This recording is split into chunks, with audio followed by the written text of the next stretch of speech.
Johnny Cat here. Today we'll be looking at the Blasphemous Blade build, an old but very reliable standard, widely accepted to be one of the most powerful setups in all of Elden Ring. And it turns out that using this build can make much, if not most, of the new Elden Ring DLC rather easy. Before we start, please drop a comment, and if you like my concise style of videos, please sub to the channel. It's not only free, but being a subscriber entitles you to all my new downloadable game guide and plenty more content, so please subscribe. Okay, I've now played the DLC for over 60 hours, and I found this build to be an incredibly enjoyable way to progress my first time through the Shadow of the Erdtree DLC, which currently is often talked about as being significantly more difficult than the original game. The playstyle for this sword is very simple, as you mostly walk around slamming the sword down into the ground to trigger the sword's Ash of War, Taker's Flames, which provides plenty of long-range, wide frontal area fire damage coupled with constant healing. Each hit of the Ash heals 10% of your max health. The Ash also heals when you give any killing blows. And the funny thing about this particular passive effect is that you get heals if the sword is simply equipped. In other words, you can have it on your back and use a completely different weapon and still get the healing effect from any killing blows. You also get heals with each time you swing the sword and connect, though nowhere near as much as you get from using the skill. All this healing, coupled with the massive damage output, results in this build making the game significantly easier than anything else I have found. And with 1,000+ hours into the game, that is saying something. This style of play may not be for everyone, but for those not interested in learning all the detailed boss moves and/or perfecting complex melee technique, this build will likely prove quite enjoyable. And you may not want to use this particular build for the entirety of the DLC, given that there are over 100 new weapons and also many new weapon types to explore. But it sure is nice to have this setup ready to go at all times when things get tough. Though useful for taking down many bosses, this build really shines when you use it for just running around the field exploring and encountering all manner of surprises, ambushes, and mobs of hostiles. This is truly the most forgiving build that I have ever used.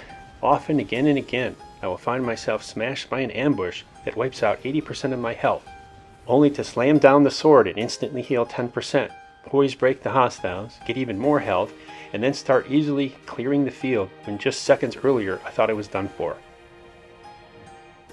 Again and again I have found this build to be extremely forgiving, often allowing me to completely recover from the many shocking ambushes I tend to experience. Again and again, when the game seemed to have odds against me, the first launch of Taker's Flames tips the scale in my favor, and by the time I am spamming the skill I have taken the upper hand. Now let's look at the technical details. The sword does a mix of fire and physical damage, with the physical damage scaling primarily on strength, less so on dex, and the fire damage scaling on faith. For the spells I run the usual: Golden Vow, Flame Grant Me Strength, Blessing of the Erdtree. For the talismans we have Shard of Alexander for a 15% increase to the skill's damage, Flame Scorpion Charm, which raises the fire damage by another 12%, though you do take 10% more damage using this talisman, and the Carrion Filigree Crest, which means that 25% less FP is required for each instance of the Ash, which makes this an essential talisman. The fourth talisman, pick whatever you feel is most appropriate for that condition. I sometimes run the Flock's Canvas talisman for an 8% increase to incantations, or I'll select some particular defensive talisman for the area and conditions I will be in at the time, such as flame or magic resistance.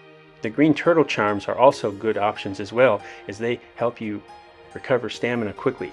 For the Wondrous Physic, I run the Flame Shrouding Crack tier for a 3-minute long 20% buff to flame damage. For the second tier, I will run something like Twiggy Crack tier that preserves rune loss, or simply put on the Faith Not Crystal tier to increase my faith by 10 points, thus increasing my faith scaling even more. For Great Runes, I run Morgoth's Great Rune for the maximum increase to my HP. For stats, at level 170 I am running Vigor of 55, Mind of 23, Endurance of 24, Strength of 50, Dex 15, Intelligence 9, Faith 56, Arcane 17.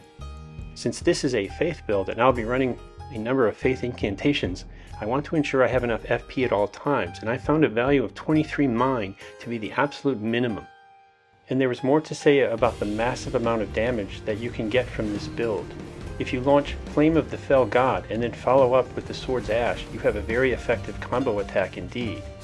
The incantation Flame of the Fell God launches a fireball that explodes on target but then sets the ground ablaze for some time, and you can combo that immensely by hitting the area that is ablaze with the Blasphemous Blade's Ash of War for a significant increase in effect.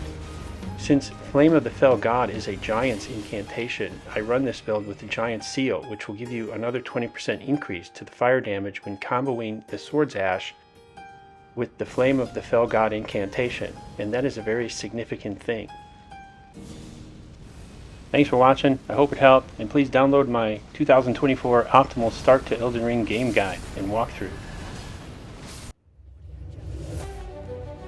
I put together a detailed PDF file walkthrough to help all Elden Ring players progress a completely new character to easily and quickly unlock the DLC.